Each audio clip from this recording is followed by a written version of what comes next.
Hey guys, today we are doing some more seed starting for the 2025 garden. I am very excited. We're doing some cool weather crops today. These will actually get planted out before my last average frost. So if you're new here, hi, I'm Bree. I live in Kansas and my last average frost is typically around mid-April.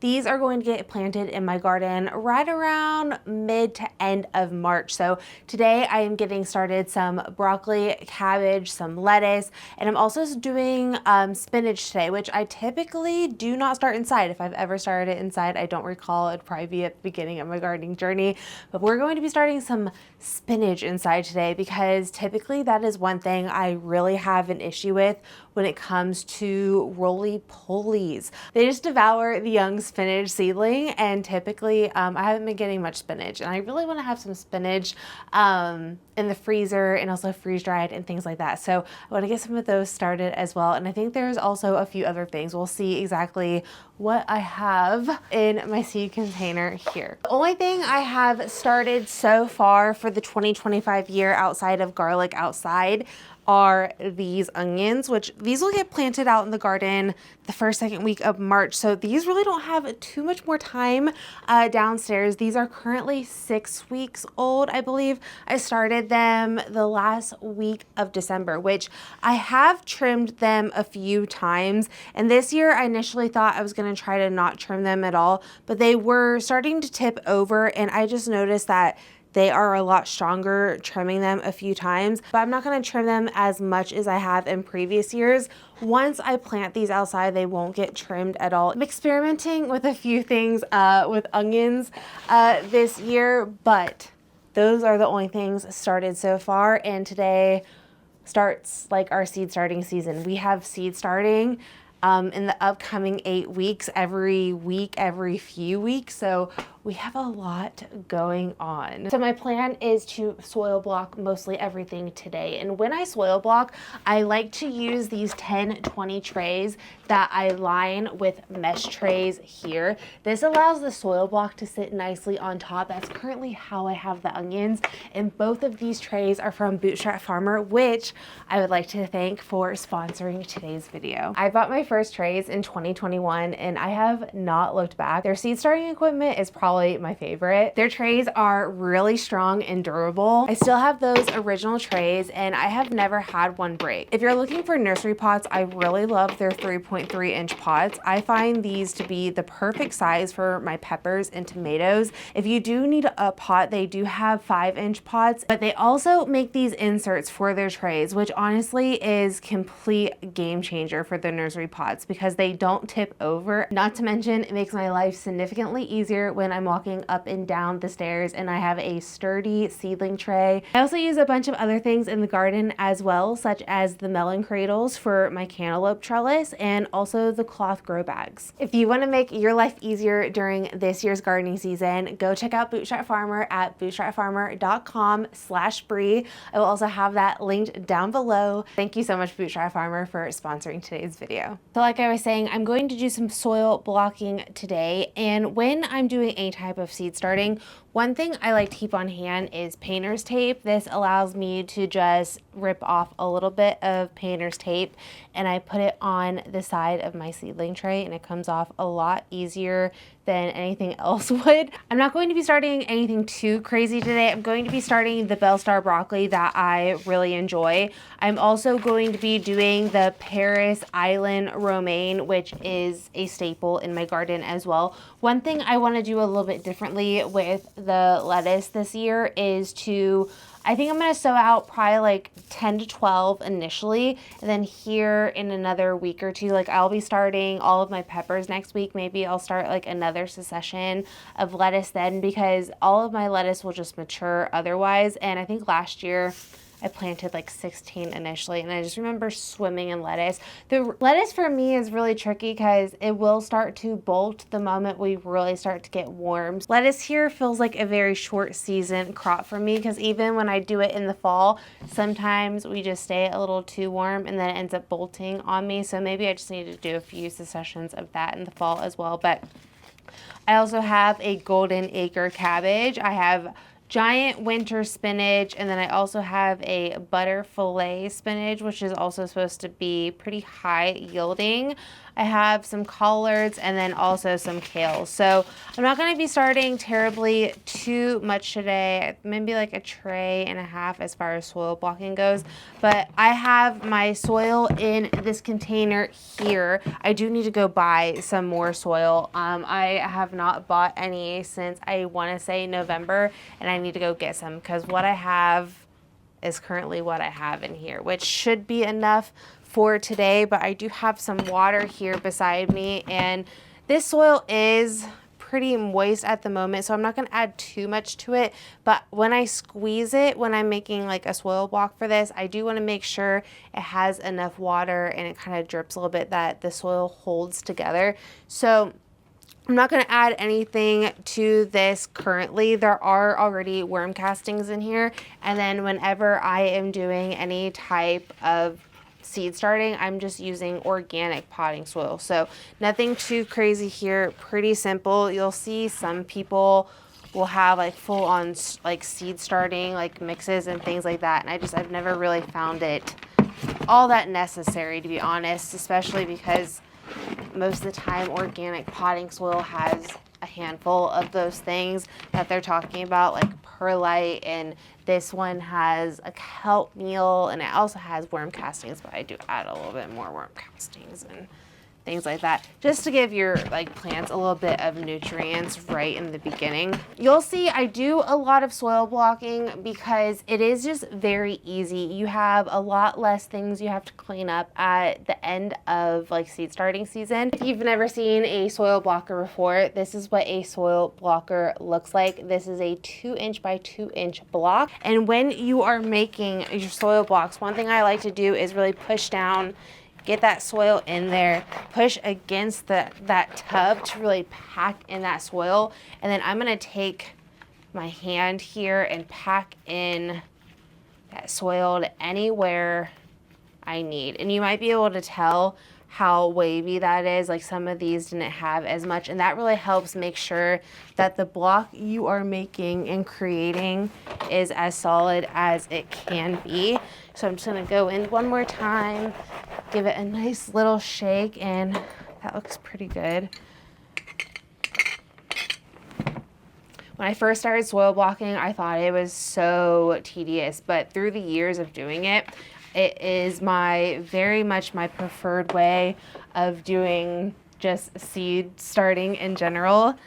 So then I'm just gonna put it on my tray, squeeze the lever, push up, and I have 4 blocks. So I'm just gonna get some soil blocks made, and we'll do some seeds here in a second.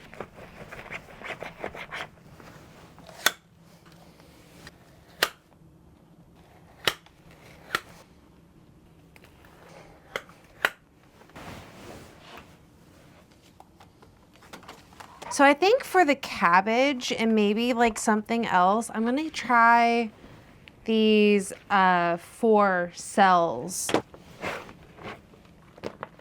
I do think that any type of nursery pot is more beginner friendly than soil blocks. I think soil blocks do have a little bit of a learning curve to them, especially just getting used to how to water them. I'm gonna start with broccoli and lettuce because I think those are going to be the 2 things I'm going to plant the most of, and they're going to take up the most room. So for broccoli, I'm gonna go ahead and plant out 16 broccoli, and then for lettuce, I'm gonna shoot for 12.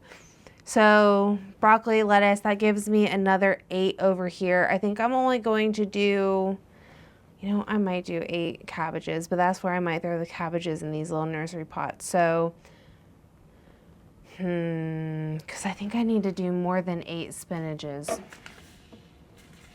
That's the part I'm unsure about. All right, we're just gonna start with broccoli though, but I'm just going to take my painter's tape and my Sharpie here, rip off a little bit of painter's tape. I really love this Bell Star broccoli. It's one of the few broccolis I have found that performs really well in my garden. Like I was saying earlier with the lettuce, we can get warm fast, and then we can also stay warm. So cool weather crops can be a little bit trickier as far as just them being in my garden, as far as what I've seen.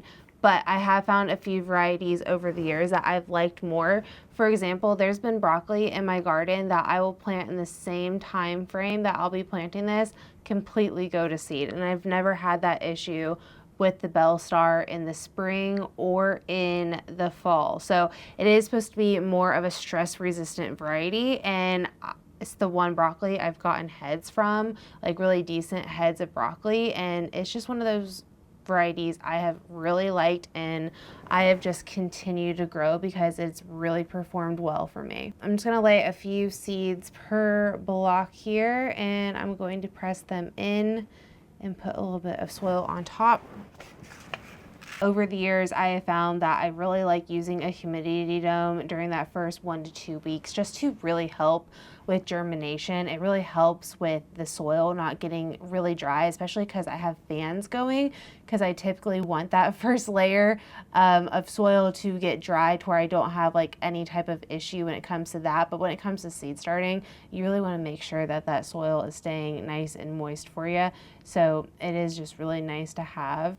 Now in a week or two, once all of these sprout, I will go through and thin out any extra ones that pop up, since I am putting multiple seeds down here. This just makes sure that the number I'm trying to germinate will actually germinate. Typically, I am thinning out seedlings, and when I do that, I just get a pair of pruners and I cut the other plant down. It tends to be the easiest way with the least amount of root disturbance. Feels so nice to be starting some seeds. Honestly, I feel like time has been flying. I can't believe we are already in seed starting season again. So like I mentioned, we're starting a lot of the cool weather crops this week, but then I'll be starting a bunch of peppers next week. I also have snapdragons I will be starting this month. I want to say we have something else to start this month as well. So I need to definitely double check on that.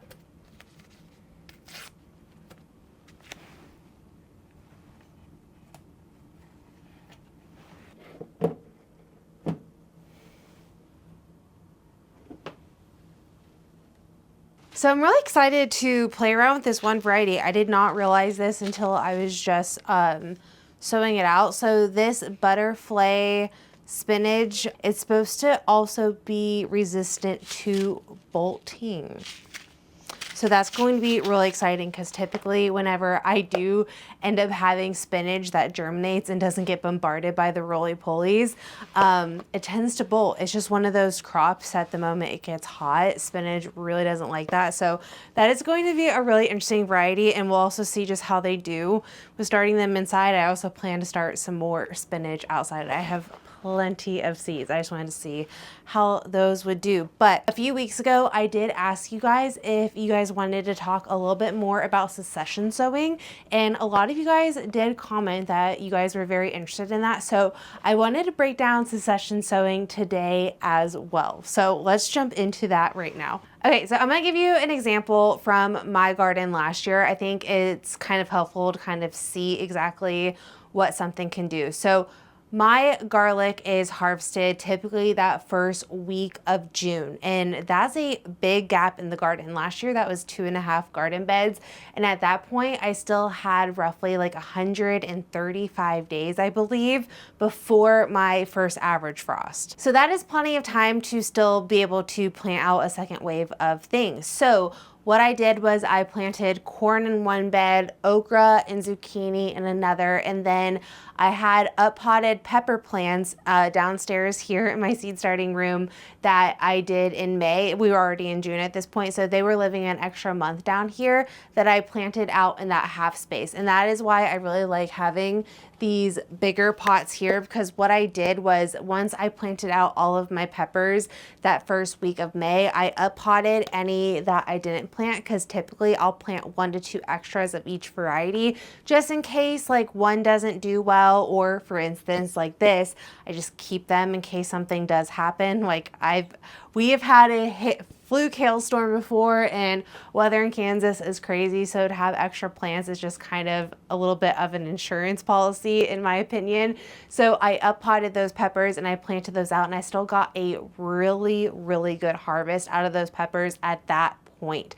And then, for instance, those peppers stayed in my garden completely till October, but I want to say that the corn was harvested in like September, by beginning of September. And at that point I wasn't prepared. I already had a lot of my cool weather crops planted out.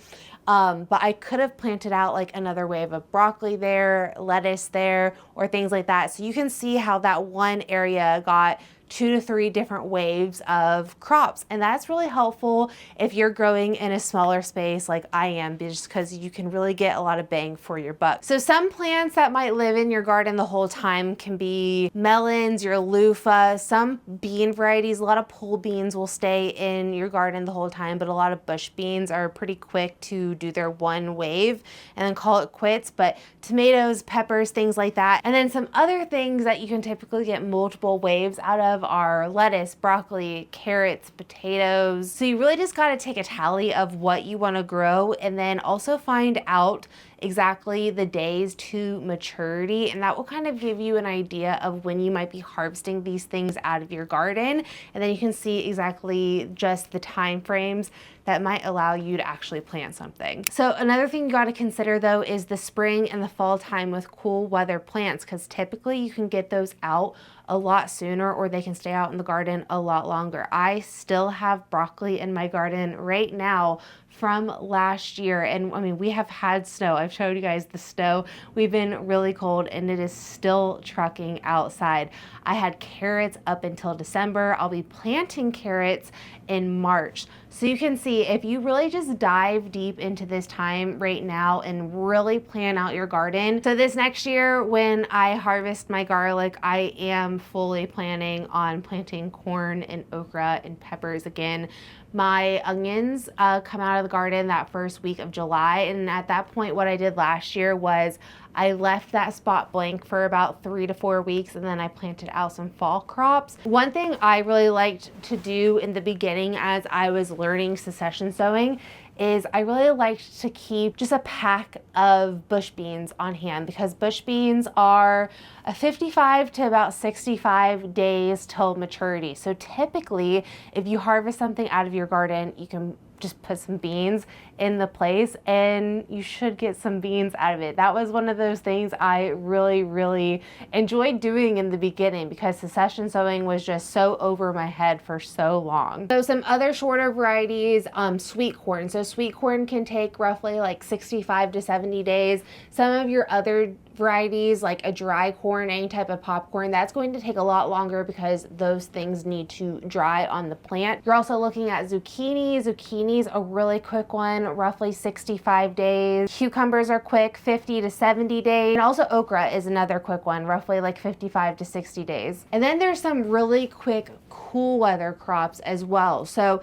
if you're getting toward like the end of September or maybe the beginning of March and you're itchy to get something in the ground, beets are really quick. Typically those are like a 40 to 50 day range, I believe. Radishes are right in that like same department as well. Spinach is really quick. That's why they say just to direct sow it and plant it out. Typically it can be ready in a few weeks. A lot of your baby lettuces are the same exact story. So having some of those things on hand is actually just really helpful seed-wise, so maybe consider those things. But yeah, guys, I can typically get about 2 to 3 waves out of each garden bed if I plan right. I still am working on the perfect succession sowing and like really balancing out the garden and things like that. I've been really diving into a lot more of my garden plans finally this week. Last week when I did a lot of my decluttering, that really did help just kind of free up my mind to see exactly what I've been using out of my garden, because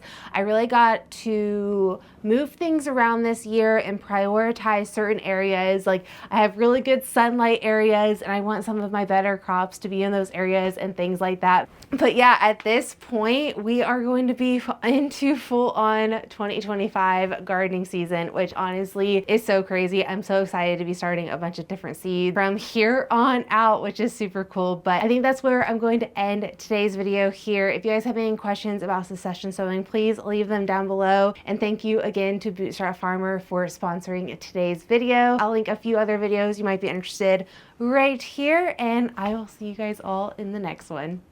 Bye.